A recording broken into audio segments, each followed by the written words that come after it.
Hi, everyone. I'm coming to you today on Holy Thursday, the start of the Holy Triduum, those three holiest and best days of the year for Catholics, Christians across the world, as we commemorate and celebrate Jesus's suffering, his passion, his death, his resurrection, that gift to us that brings us the source of our joy and our hope. We start by focusing on Jesus's passion and his death. And as we look around and know that we're experiencing this pandemic and quarantine, that's bringing sorrow to a lot of people. As we look at our lives before then, and knowing that we or other people have experienced sorrow and tragedy, it can bring to our heart this question of why? Why, God? Why did Jesus suffer and die? Why do we suffer? Why do we experience sorrow and tragedy? Why, God? Well, I think it's important to know that we are never going to fully understand this. We can never fully understand the fullness of God. We can never fully understand why we are suffering. But there are some things that maybe can bring us some consolation. First, it's important to know that when God created us, he did not intend for us to experience sin and sorrow and death.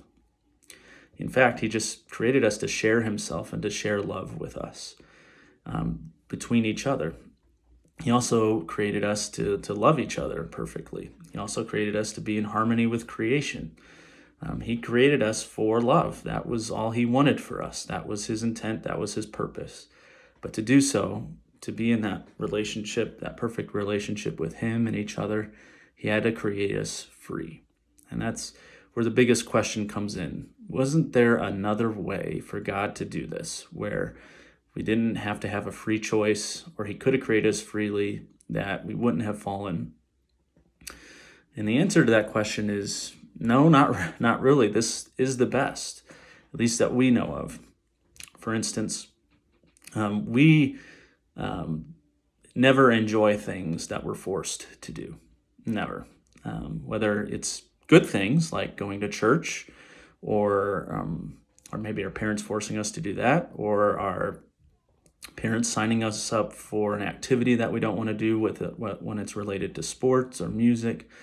And we can even take it a step further. Maybe our parents took us on a vacation we didn't want to go on, took us to a family dinner that we didn't want to go to, or a restaurant we didn't want to go to, or go to a family function that we just didn't want to go to.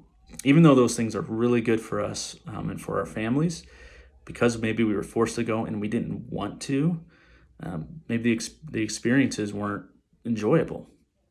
You see, for us, the things that give us life, that we enjoy, are the things we want to do. And when we want to do them, that's when we put our heart into them. And then after the fact, that's when we get this fullness and satisfaction of life, where we just feel alive. When we want to do it and we put our heart into it. And it's the same way with God. Our experience of being forced into any kind of relationship with him leaves it wanting and leaves it lifeless. And God knows this, and we know this. And it's when we want to have a relationship with God, when we want to love him, and when we want to love each other, when we will put our heart into it, and when it will bring us life and satisfaction.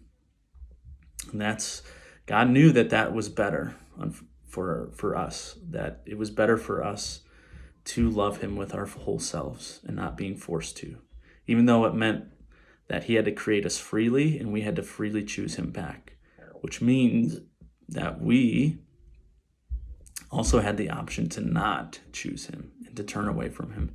And that's when sin and suffering has entered the world, and sorrow. When we have said no freely and gone our own way, we have brought that into our lives. But God doesn't leave us.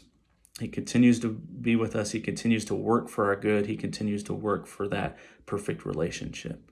So it's up to us to say yes to God with our whole hearts. So that's the challenge for us as we enter into the Triduum, is let's give more of our hearts. Let's get more of a desire for God. May you guys all have a great and blessed Holy Triduum and Holy Easter. God bless. Amen.